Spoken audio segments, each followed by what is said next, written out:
How I became a certified pharmacy tech part 2. Okay, so I honestly don't remember where I left off the last time, but the certifications that I had on my resume when I started actually applying and eventually got hired were my certified nursing assistant license and certification or whatever, and then basic life support and certified pharmacy technician from PTCB. I also filled up my resume with like volunteer experience, anything that I had that was related to healthcare, and showed that I was a hard worker, showed that I was passionate, and basically that would look impressive. The template that I used was something that I found on TikTok. It was like one that a bunch of people had used. Please forgot the name of it. Honestly, there are tons of different ways to format your resume. I just know that when I got hired, my pharmacy manager told me directly that my resume was a huge reason because of that.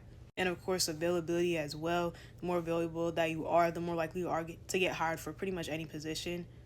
At the beginning, I did mostly get interviews from like those small local family owned pharmacies, but none of those worked with my schedule, so I started applying to retail. You're more likely, that's basically like the next step, I think, from local pharmacies, retail, and then it's like hospital jobs, which are probably the most difficult to get, especially with no experience. Once I did get hired, the certification was definitely a plus, but also know that you really don't need your certification to start working as a pharmacy tech. The only thing that's actually required is your pharmacy license, which just allows you to legally work in a pharmacy. So a lot of people get those two confused, the license versus the certification. Certification is a test, but the license is just something that you apply for with your state.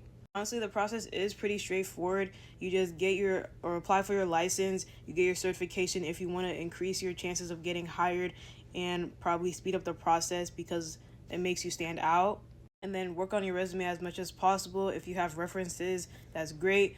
Honestly, I put references on my resume, but that wasn't the reason that I got hired. I don't think my pharmacy manager, well, I can't say that for sure, but I don't think that, yeah, I don't think that made a difference for me.